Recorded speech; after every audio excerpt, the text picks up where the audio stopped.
Au nom du Père, et du Fils, et du Saint-Esprit. Amen. Mon Seigneur et mon Dieu, je crois fermement que tu es ici avec moi pendant ces 10 minutes de prière. Je t'adore avec profonde révérence. Je te demande le pardon de mes péchés et la grâce de bien prier, de bien comprendre ce que tu veux me dire. Ma Mère Immaculée, Saint Joseph, mon Père et Seigneur, mon ange gardien, intercédez pour moi.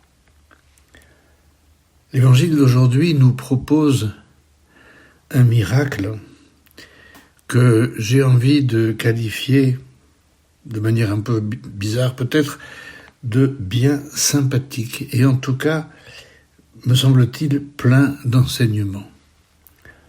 Essayons de nous situer dans le contexte où ce miracle se réalise. Saint Marc nous dit que Jésus arrive avec ses disciples à Bethsaïde. Bethsaïde, c'est la vie de plusieurs des disciples.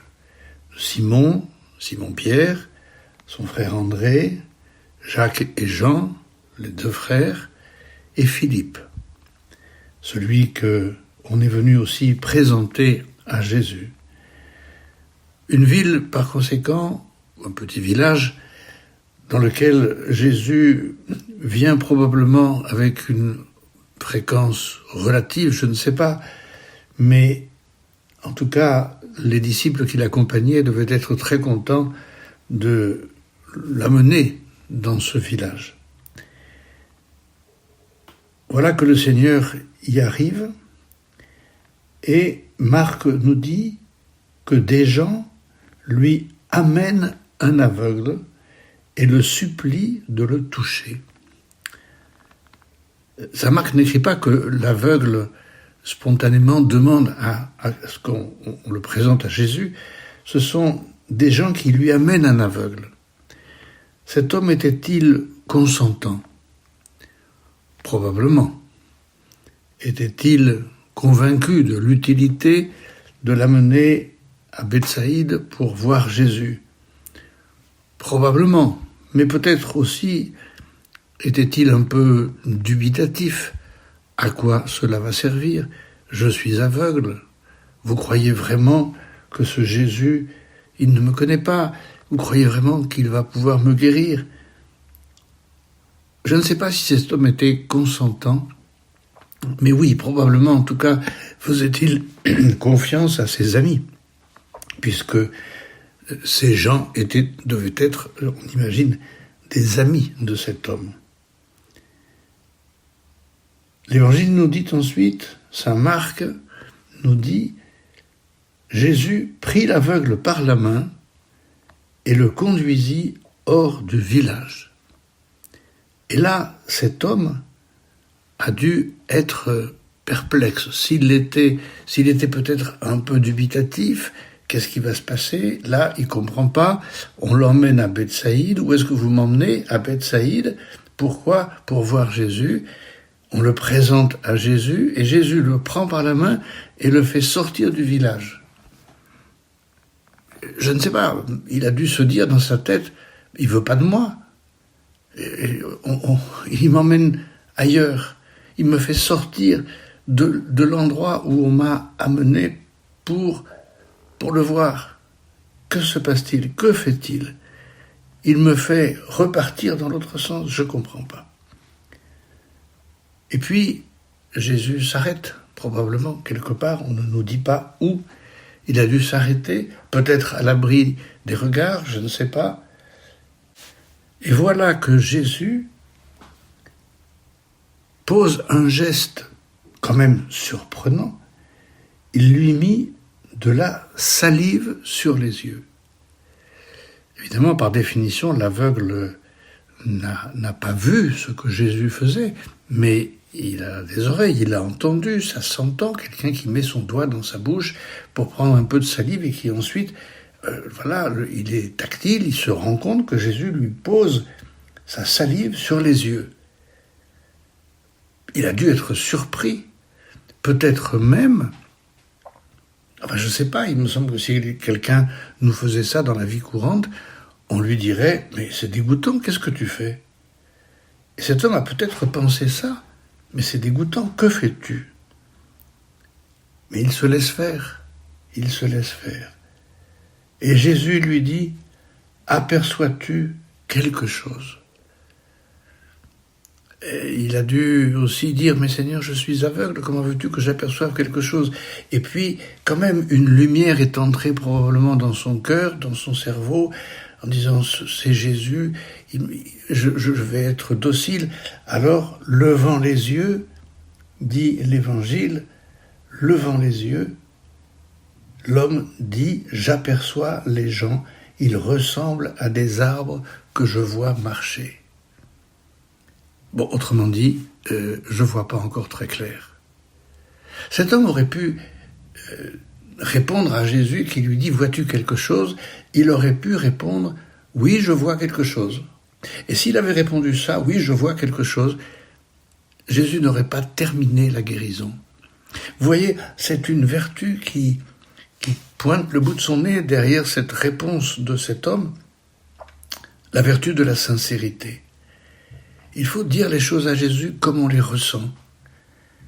Il ne faut pas essayer de faire des faux semblants, de se cacher, non, tout va bien, ou bien tout va mal, parce que, voilà, nous sommes capables de faire de grandes généralisations, tout va bien, tout va mal, alors que Jésus a besoin qu'on lui explique exactement ce qui se passe.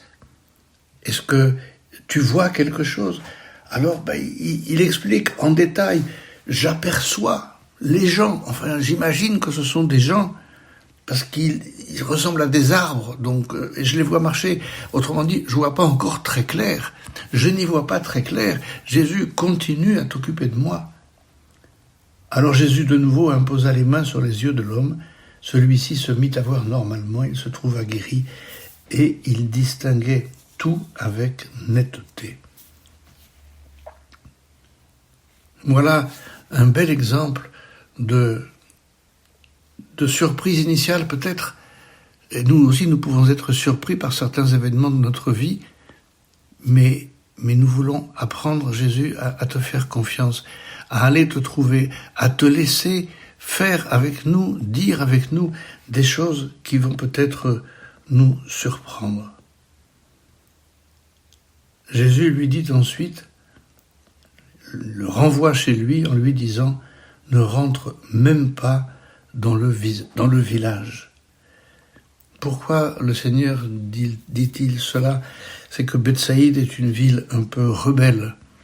Vous vous souvenez de cet autre passage de l'Évangile où Jésus dit « Malheureuse es-tu, Chorazine, malheureuse es-tu, Bethsaïde, car si les miracles qui ont eu lieu chez vous avaient eu lieu à Tyr et à Sidon, ces villes autrefois se seraient converties sous le sac et la cendre. » Une ville, quelqu'un, des personnes, des hommes, des femmes qui ne veulent pas croire, qui ne se laissent pas surprendre par Dieu. Parce que Dieu s'occupe de nous de manière parfois surprenante. Le pape François, lorsque il célébrait encore des messes dans la chapelle Sainte-Marthe et qu'il y prononçait une homélie qui était enregistrée, retranscrite, avait dit un jour, dans une de ses homélies, « L'Esprit est le don de ce Dieu, notre Père, qui nous surprend toujours, le Dieu des surprises. Parce qu'il est un Dieu vivant, un Dieu qui habite en nous, un Dieu qui touche notre cœur, un Dieu qui est dans l'Église et qui marche avec nous. Et sur ce chemin, il nous surprend toujours. » Et il ajoutait, de même qu'il a eu la créativité de créer le monde, de même il a la créativité de créer chaque jour de nouvelles choses. Seigneur, si je pouvais me laisser surprendre. Quelle capacité avons-nous, il faut bien le reconnaître, de nous regarder trop souvent dans le miroir pour savoir si tout va bien, au lieu de regarder du côté du Seigneur, au lieu de nous laisser surprendre, au lieu d'essayer de capter ce que Dieu veut nous faire comprendre et que si souvent nous ne voulons pas comprendre parce que nous regardons la réalité par le petit bout de la lorgnette, c'est-à-dire nous-mêmes. Laissons-nous surprendre par Dieu, comme cet aveugle, comme les apôtres. À Bethsaïde, justement, Pierre et son frère André, qui ont été surpris par la pêche miraculeuse, qui ont dû être surpris par tous les enseignements du Seigneur, mais qui ont été fidèles, qui l'ont suivi. Laissons-nous surprendre comme les saints, qui font des choses inattendues, mais qui font des choses saintes, comme Marie, qui s'est laissée surprendre par cette annonce incroyable de l'ange. L'Esprit viendra sur toi. Et Marie a dit oui. Alors apprenons nous aussi à dire oui aux surprises que Dieu nous réserve. Je te remercie, mon Dieu, des bonnes résolutions, des actes d'amour et des inspirations que tu m'as communiquées dans cette méditation. Je te demande de m'aider à les mettre en pratique. Ma Mère Immaculée, Saint Joseph, mon Père et Seigneur, mon ange gardien, intercédez pour moi.